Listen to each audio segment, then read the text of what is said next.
Welcome to the Global Events Podcast. We're your hosts, David Brooks and Sasha Reeds. Today, we're taking a moment to honor a true titan, a rock icon whose influence really reshaped music and pop culture, the legendary Ozzy Osbourne, who recently passed at 76.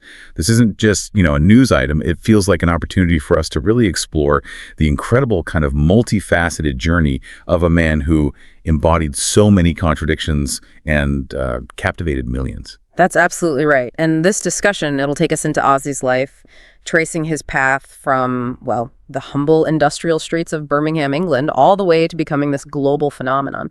We'll look at his profound impact on the very sound of heavy metal, dig into his notorious solo career and that showmanship, and explore how he sort of unexpectedly became a reality TV star, too. Yeah. And maybe most importantly, we'll look at the really deep personal battles he fought with just unbelievable resilience, a testament to his spirit.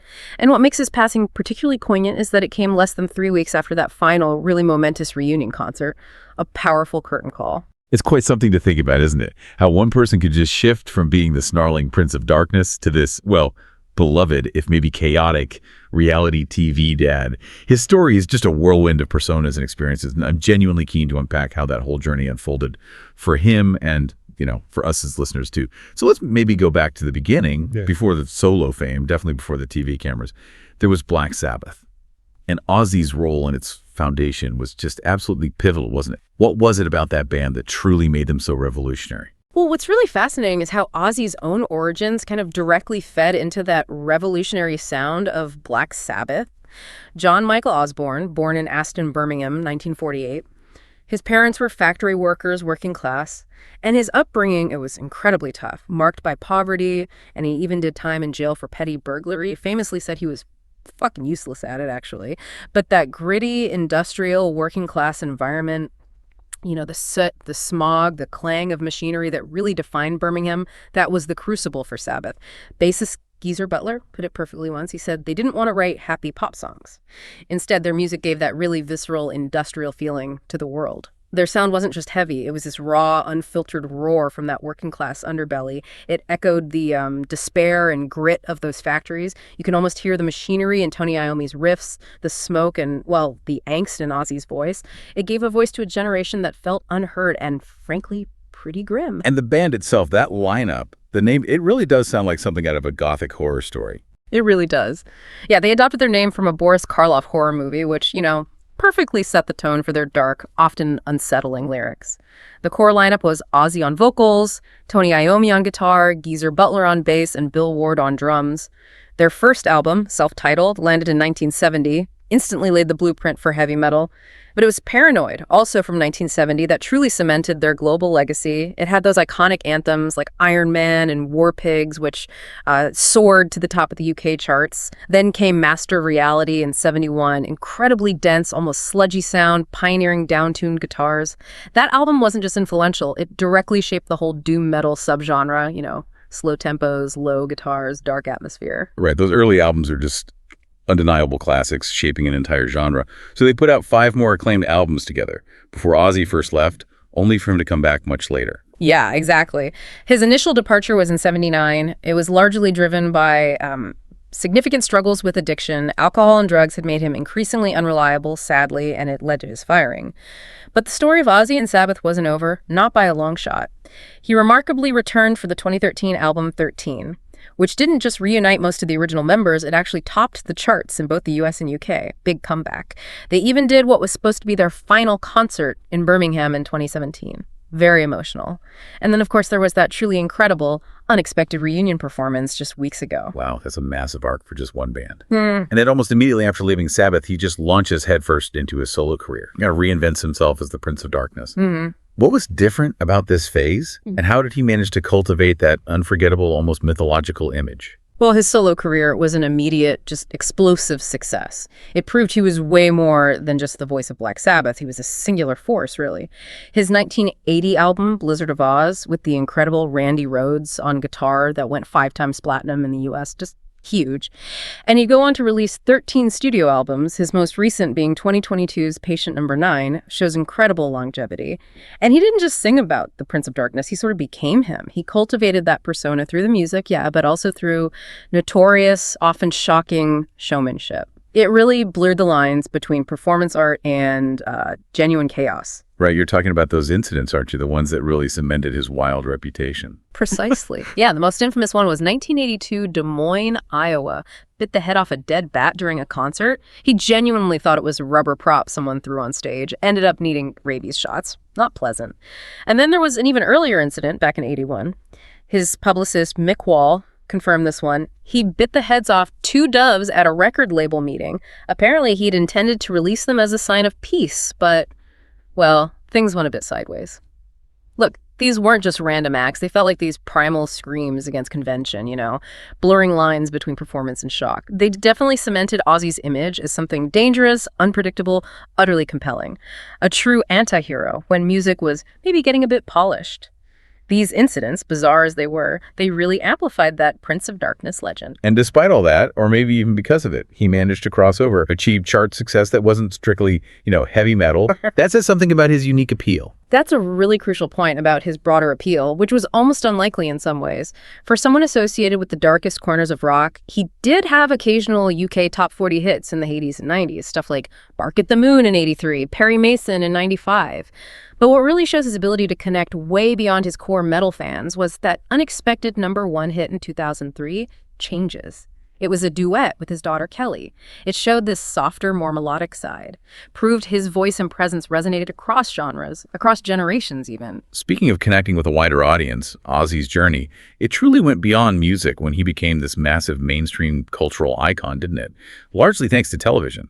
How did the legendary Prince of Darkness end up as well a household name on reality TV? Right. It really makes you think about how celebrity evolves. The Osbournes reality TV series on MTV from 2002 to 2005, it was just an absolute phenomenon. It featured Ozzy, his incredibly sharp wife Sharon, and their kids Kelly and Jack. It was this fly-on-the-wall documentary style showing their often chaotic, hilarious, and actually surprisingly relatable home life. I mean, it was filled with everything from dog therapists to vagina doctors, and as one review put it, an endless stream of imaginative bad language from pretty much everyone. It just became an immediate, huge ratings hit everywhere. It sounds like it was both wildly entertaining, but also critically acclaimed, which is, pretty rare for reality TV, especially back then. It absolutely was both. Yeah, in 2002, it made history. It was only the second ever winner of the Emmy for Outstanding Reality Program. That was a huge validation for a show that was so unconventional. And what was really fascinating about the Osbournes was how it kind of stripped away that rock star facade. It revealed the surprisingly dysfunctional, yet somehow deeply loving family. It humanized the Prince of Darkness, right? Made him accessible to this massive mainstream audience who maybe saw bits of their own family squabbles, just amplified and funnier. It proved that authenticity, even messy authenticity, could be a new kind of celebrity currency. And beyond the TV show, you have to mention his wife Sharon's incredible business sense that really extended their family's cultural reach. Most notably with Ozfest, the huge metal music festival she founded back in '96. It became a staple for metal fans, toured the U.S. most years, even went overseas, showcased the family's knack for entertainment and enterprise. It's clear he had immense professional success, spanning decades, different platforms. But beneath all that, Ozzy faced some incredibly profound personal struggles.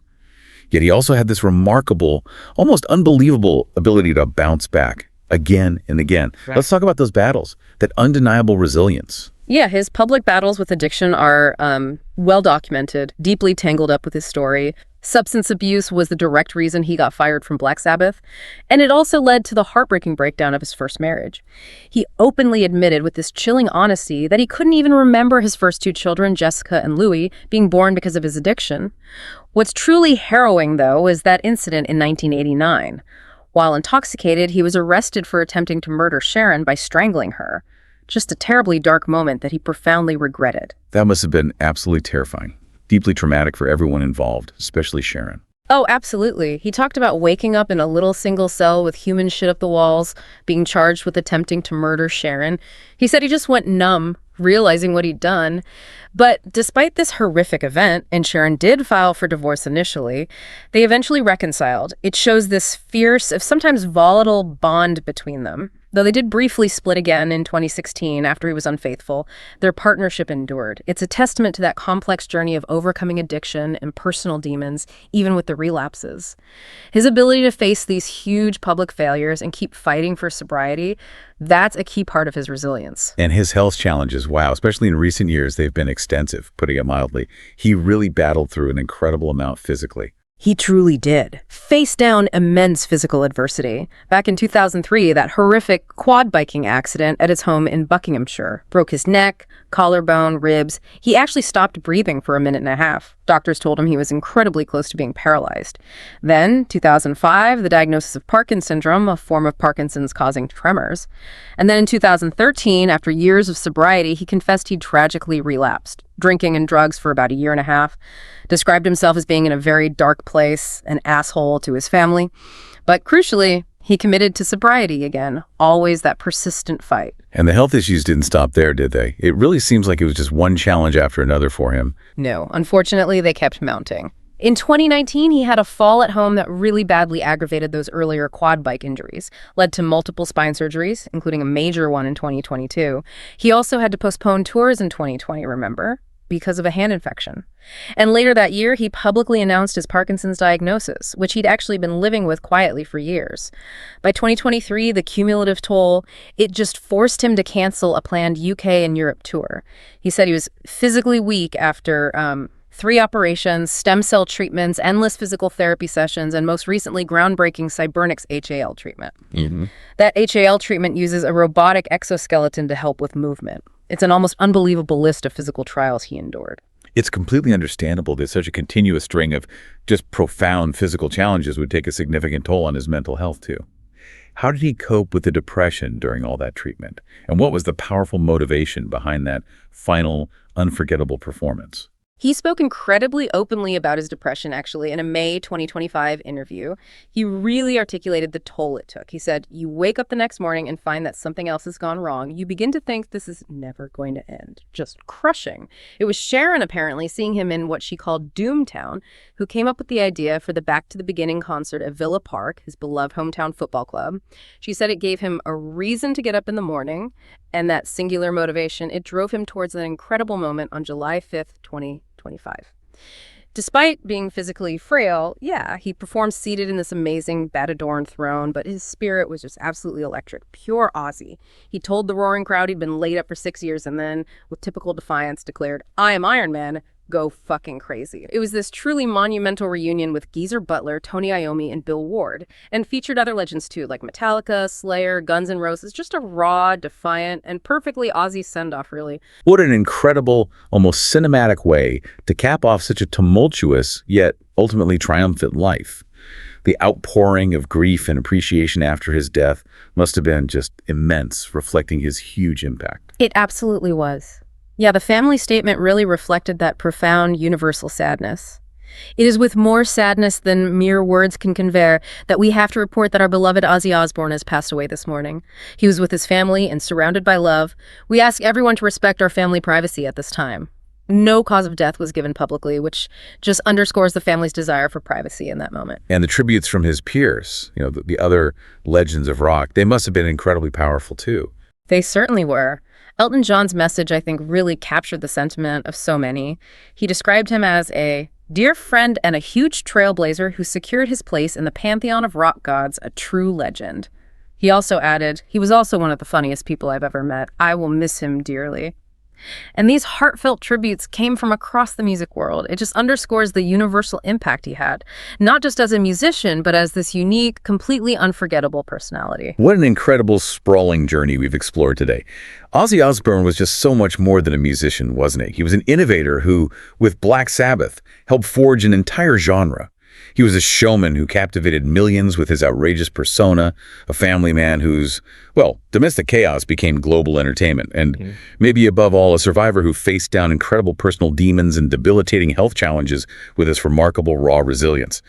His mark on music and pop culture is truly indelible, a wild, unpredictable, and utterly authentic legacy. Yeah, and if we kind of connect this to the bigger picture, Ozzy's life really makes you consider how public figures, even those with deeply flawed aspects, very public struggles, how they can resonate so profoundly with millions.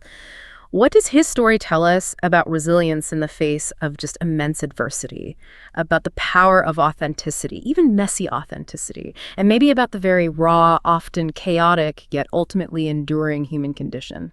It's a powerful reflection, isn't it? It reminds us that even the Prince of Darkness can ultimately be a symbol of enduring light and just sheer willpower. We'd really love to hear your thoughts on this incredible discussion and Ozzy's enduring legacy. What stood out to you most about Ozzy Osbourne's story? Or what song immediately comes to mind when you think of the Prince of Darkness? Share your memories and comments below. And as always, if you enjoyed this discussion and want more insights into global events and the fascinating stories behind them, be sure to like, comment, and subscribe. Thanks for joining us.